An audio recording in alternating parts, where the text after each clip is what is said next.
ഇന്നലെ Ernakulam south railway സ്റ്റേഷനിൽ വെച്ച് ഞാനൊരു വിദേശ വനിതയെ പരിചയപ്പെട്ടു. പുള്ളിക്കാരി ഒരു UK സ്വദേശിയാണ്. പുള്ളിക്കാരിക്ക് ഒരു 50 വയസ്സുണ്ട്. പക്ഷെ പുള്ളിക്കാരിയെ കണ്ടാൽ ഒരു 25 വയസ്സേ പറയത്തുള്ളൂ. പുള്ളിക്കാരി പക്ക ആത്ലറ്റിക് ആണ്. പുള്ളിക്കാരിയുടെ കൈയൊക്കെ നല്ല ടോണ്ടും ഷേപ്പുമാണ്. പുള്ളിക്കാരി ഒരു 50 വയസ്സെന്ന് പറഞ്ഞപ്പോൾ എനിക്ക് വിശ്വസിക്കാനേ ആയില്ല. പുള്ളിക്കാരി വർഷങ്ങളായിട്ട് വർക്കൗട്ട് ചെയ്യുന്ന ഒരാളാണെന്നാണ് പറഞ്ഞത്. പുള്ളിക്കാരി ഒരു ന്യൂട്രീഷനിസ്റ്റ് ആണ്, ഒരു ഫിറ്റ്നസ് ട്രെയിനറാണ്. അതുമാത്രമല്ല പുള്ളിക്കാരി ഒരു കരാട്ടെ ബ്ലാക്ക് ബെൽറ്റുമാണ്, ഒരു കിക്ക് ബോക്സറുമാണ്. ഞാൻ ഒരു 1-1.5 മണിക്കൂറോളം പുള്ളിക്കാരായിട്ട് സംസാരിച്ചു. കാരണം നമ്മുടെ രണ്ടും ട്രെയിൻ ലേറ്റ് ആയിരുന്നു.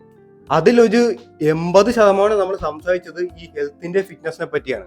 ഈ പുള്ളിക്കാരി പറയുന്ന വെച്ചാൽ പുള്ളിക്കാരി പറഞ്ഞപ്പോഴാ അതും ഞാൻ മെയിനായിട്ട് ശ്രദ്ധിക്കുന്നത്. കാരണം നമ്മുടെ കടകളും ഇപ്പൊ ഇൻ കേസ് നമ്മൾ റെയിൽവേ സ്റ്റേഷനിൽ നിന്നപ്പോൾ തന്നെ അവിടുത്തെ കടകളും അല്ലെങ്കിൽ പുറത്തുള്ള കടകളും എല്ലാം ഡിസൈൻ ചെയ്തിരിക്കുന്നത് നമ്മളെ അൺഹെൽത്തി ആക്കാൻ വേണ്ടിയിട്ടാണ്. ഇപ്പൊ നിങ്ങൾ ഒരു റെയിൽവേ സ്റ്റേഷനിൽ പോയി അവിടുത്തെ കടയിൽ പോയി നമുക്ക് നല്ല ഫുഡ് കഴിക്കാൻ പറ്റത്തില്ല. നമുക്ക് ഭയങ്കര കാർബോഹൈഡ്രേറ്റ്സ് ആയിട്ട് നിറഞ്ഞ ഫുഡ്സേ കിട്ടത്തുള്ളൂ. അത് മാത്രമല്ല പക്ക ഷുഗറി ഫുഡ്സേ നമുക്ക് കിട്ടത്തുള്ളൂ. ഈ പെപ്സി, മിറാൻഡ, കൊക്കക്കോള അങ്ങനത്തെ ഡ്രിങ്ക്സ് ഒക്കെ നമുക്ക് അവിടെ നിന്ന് കിട്ടത്തുള്ളൂ. നമ്മളെ മാക്സിമം അൺഹെൽത്തി ആക്കാൻ വേണ്ടിയിട്ടാണ് പുള്ളിക്കാരി പറയുന്നത്. അപ്പൊ നമ്മൾ അൺഹെൽത്തി ആകുമ്പോൾ നമ്മൾ എവിടെയാണ് പോകുന്നത്? നമ്മൾ ഡോക്ടർമാർക്ക് ചെല്ലും.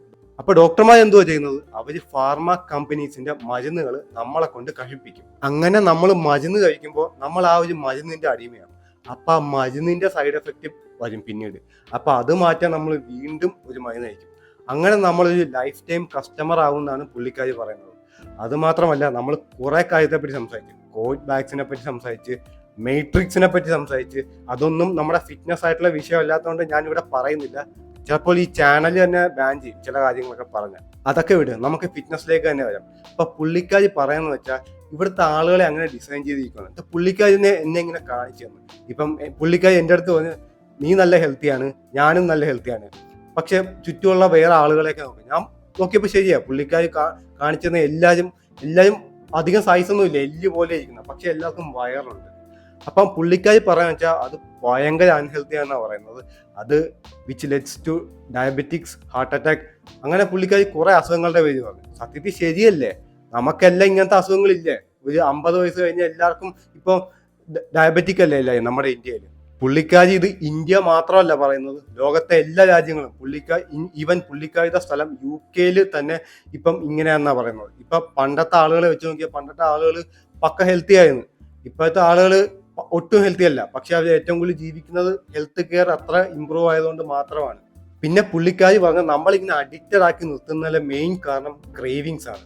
ഈ ക്രേവിങ്സ് എന്ന് പറയുമ്പോൾ നമ്മളിപ്പം എനർജി ഇല്ലാണ്ടിരിക്കുക.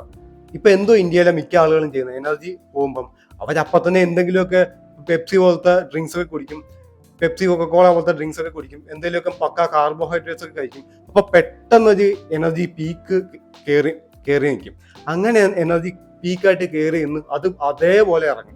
അതുകൊണ്ടാണ് നമ്മൾ ഭയങ്കരമായിട്ട് നമ്മൾ ഫുഡ് കഴിച്ചു കഴിയുമ്പം കാർബോഹൈഡ്രേറ്റ്സും ഷുഗറൊക്കെ നമ്മൾ ഭയങ്കരമായിട്ട് കഴിച്ചു കഴിയുമ്പം ആദ്യം എനർജി ലെവല് നന്നായിട്ട് കയറിയിരിക്കും. എന്നിട്ട് അപ്പം തന്നെ അത് ഇറങ്ങും. അതുകൊണ്ട് നമ്മൾ അത് കഴിച്ചു കഴിയുമ്പോൾ തന്നെ നമുക്ക് പെട്ടെന്ന് ഒരു ഉറക്ക ക്ഷീണമൊക്കെ വരുന്നത്. കാരണം എനർജി ലെവൽ വീണ്ടും ഡൗൺ ആയി. ഈ ഒരു സൈക്കിളിലെ സത്യത്തിൽ ഇന്ത്യയിലെ അല്ലെങ്കിൽ ലോകത്തിലെ ആളുകളെ ഈ ഫാർമ കമ്പനീസും ഈ ഫുഡ് ഇൻഡസ്ട്രിയും പിടിച്ചു നിർത്തിയിരിക്കുന്നത്. കാരണം നമ്മുടെ എനർജി ലെവല് മുകളിലെത്തും, നമ്മൾ വീണ്ടും ആ എനർജി ഇറങ്ങുമ്പോൾ ഡൗൺ ആവും.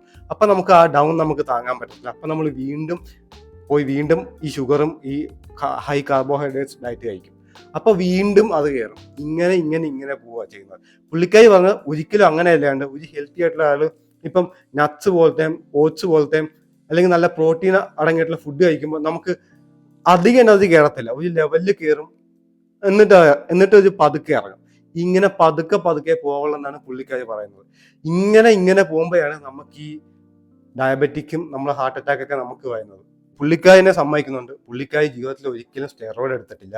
പുള്ളിക്കാരി 12 വയസ്സ് തൊട്ടേ പക്കയായിട്ട് വർക്കൗട്ട് ചെയ്യുന്ന ഒരാളാണെന്നാണ് പറഞ്ഞത്. പുള്ളിക്കാരി അവിടുത്തെ കോളേജിൽ, പുള്ളിക്കാരിയുടെ യൂണിവേഴ്സിറ്റിയിൽ പുള്ളിക്കാരി സ്പോർട്സിലുണ്ടായിരുന്നു, പുള്ളിക്കാരി കിക്ക് ബോക്സിങ്ങിലുണ്ടായിരുന്നു, പിന്നെ പുള്ളിക്കാരി ഫിറ്റ്നസ്സിലും ഭയങ്കര ഇതായിട്ടുണ്ടായിരുന്നു. പക്ഷെ പുള്ളിക്കാരി 2020 കോവിഡ് വാക്സിനെതിരെ ഭയങ്കരമായിട്ട് പോരാടുകയൊക്കെ ചെയ്തായിരുന്നു. അപ്പം പുള്ളിക്കാരി അത് കാരണം ഈ സോഷ്യൽ മീഡിയ എന്നൊക്കെ പുള്ളിക്കാരി മാറിയായിരുന്നു. അതൊക്കെ വേറൊരു വിഷയമാണ്, നമ്മളുമായിട്ടൊരു ബന്ധമില്ല. നമുക്ക് ഫിറ്റ്നസ് തന്നെയാണ് നമ്മുടെ ലക്ഷ്യം. പക്ഷെ പുള്ളിക്കാരി പറഞ്ഞ ഇതെല്ലാം നമ്മുടെ ഫിറ്റ്നസ്സുമായിട്ട് ലിങ്ക് ഉണ്ടെന്നാണ് പുള്ളിക്കാരി പറയുന്നത്. പിന്നീട് ഞാൻ പുള്ളിക്കാരിക്ക് ഇത് എന്തെങ്കിലും ഒരു സൊല്യൂഷൻ ഉണ്ടാകുന്ന ചോദിച്ചു. അപ്പൊ പുള്ളിക്കാരി എൻ്റെ അടുത്ത് ഞാൻ തുറന്ന് പറഞ്ഞു, ഇതിനൊരു സൊല്യൂഷനും ഇല്ല. എപ്പോഴും ലോകത്ത് 90% ആളുകളും വിക്റ്റം തന്നെയാണ്. ഈ വിക്റ്റമായിട്ടുള്ളവർ ഒരിക്കലും മാറത്തില്ല. അവരെ ഡിസൈൻ ചെയ്തിരിക്കുന്നതാണ്. നമ്മൾ ഇത് അറിഞ്ഞു മാറുക. പിന്നെ പുള്ളിക്കാരുടെ മെയിൻ കാര്യം എന്ന് വെച്ചാൽ പുള്ളിക്കാരി ഒരിക്കൽ പോലും സ്മാർട്ട് ഫോൺ എടുത്ത് നമ്മളെപ്പോലെ ഇങ്ങനെ നോക്കുന്നതിനെ ശ്രദ്ധിച്ചിട്ടില്ല. ഞാനത് ചോദിച്ചപ്പോൾ പുള്ളിക്കാരി പറയാന്ന് വെച്ചാൽ പുള്ളിക്കാരി പറഞ്ഞ കേട്ട് ഞാൻ ഞെട്ടിപ്പോയി. പുള്ളിക്കാരി എറണാകുളം മൊത്തം ഈ ഇന്ത്യ മൊത്തം കറങ്ങിയിട്ടുള്ളത് ഇപ്പോഴും ഇന്നലെ വരെ ഒരു മാപ്പും വെച്ചോണ്ടാണ്. നമുക്ക് എത്ര പേർക്ക് അത് ഇപ്പൊ പറ്റും? നമുക്ക് വേണേൽ ഗൂഗിൾ മാപ്പ് എടുത്ത് വെറുതെ നോക്കാം. നമുക്ക് നമ്മുടെ ലൊക്കേഷൻ ഇപ്പൊ ഇതാണ്, നമുക്ക് അവിടെ പോകേണ്ടത് കാണിച്ചു തരും കറക്റ്റ് ലൊക്കേഷൻ. പക്ഷെ പുള്ളിക്കാരി മാപ്പ് വെച്ച് ചെയ്യുന്നത്. ആ മാപ്പ് എടുത്ത് പുള്ളിക്കാരി ഓരോ സ്ഥലം ലൊക്കേറ്റ് ചെയ്താ പോകുന്നത്. പുള്ളിക്കാരി പറഞ്ഞ് നമ്മുടെ ബ്രെയിനെ കൊല്ലുമെന്നാ പറയുന്നത് നമ്മൾ ഫോണൊക്കെ ഉപയോഗിച്ച് ഇങ്ങനെ ചെയ്താൽ. അപ്പം എനിക്കത് പറ്റിയില്ല. എനിക്കത് പെട്ടെന്ന് ഇത് ചെയ്യാൻ പറ്റിയില്ല. അപ്പൊ പുള്ളിക്കാരി, ഞാനിപ്പം ഉറങ്ങുന്ന തന്നെ ഫോണിൽ തല വെച്ചോണ്ടാണ് ആ അവസ്ഥയിൽ കിടക്കുന്നത്. ഞാൻ ഇതിൽ അഡിക്റ്റ് ആണ്. അത് ഞാൻ പുള്ളിക്കാരത്ത് പറഞ്ഞു. ഞാൻ മാത്രമല്ല, എൻ്റെ ജനറേഷനുള്ള എല്ലാവരും ഈ ഫോണിൽ ഭയങ്കര അഡിക്റ്റ് ആണ്. അപ്പൊ പുള്ളിക്കാരി പറഞ്ഞ് അതിലും ചിലപ്പോൾ നിങ്ങൾക്ക് പിന്നീട് അതിൽ നിന്ന് ഊരി വരാൻ പറ്റത്തില്ല. നിങ്ങളായിട്ട് ശ്രമിച്ച് ഊരി വന്ന് നിങ്ങൾ വന്നാലും ഇല്ലെങ്കിലും ഈ ലോകം നിങ്ങളെ കൺട്രോൾ ചെയ്യും. എനിക്കിതിൽ നിന്ന് മൊത്തം പറയാനുള്ളത്, നമുക്ക് കുറെ കാര്യത്തിൽ നമുക്ക് മാറാൻ പറ്റത്തില്ല. പക്ഷെ ചില കാര്യത്തിൽ നമുക്ക് മാറാൻ പറ്റും. ആ മാറാൻ പറ്റുന്ന കാര്യം, ഇപ്പൊ ഫോണിന്റെ കാര്യമാണെങ്കിൽ ഇപ്പം പുള്ളിക്കാരിയെ പോലെ ജീവിക്കാൻ ചിലപ്പോൾ എനിക്ക് പറ്റിയെന്ന് വരത്തില്ല. എനിക്ക് മാപ്പ് ഇല്ലാണ്ടും എനിക്ക് എറണാകുളം കുറേയൊക്കെ നന്നായിട്ട് അറിയാം. പക്ഷെ ചില സ്ഥലത്തൊക്കെ ഞാൻ ഇപ്പോഴും മാപ്പ് വെച്ച് ഞാൻ പോകുന്നുണ്ട്.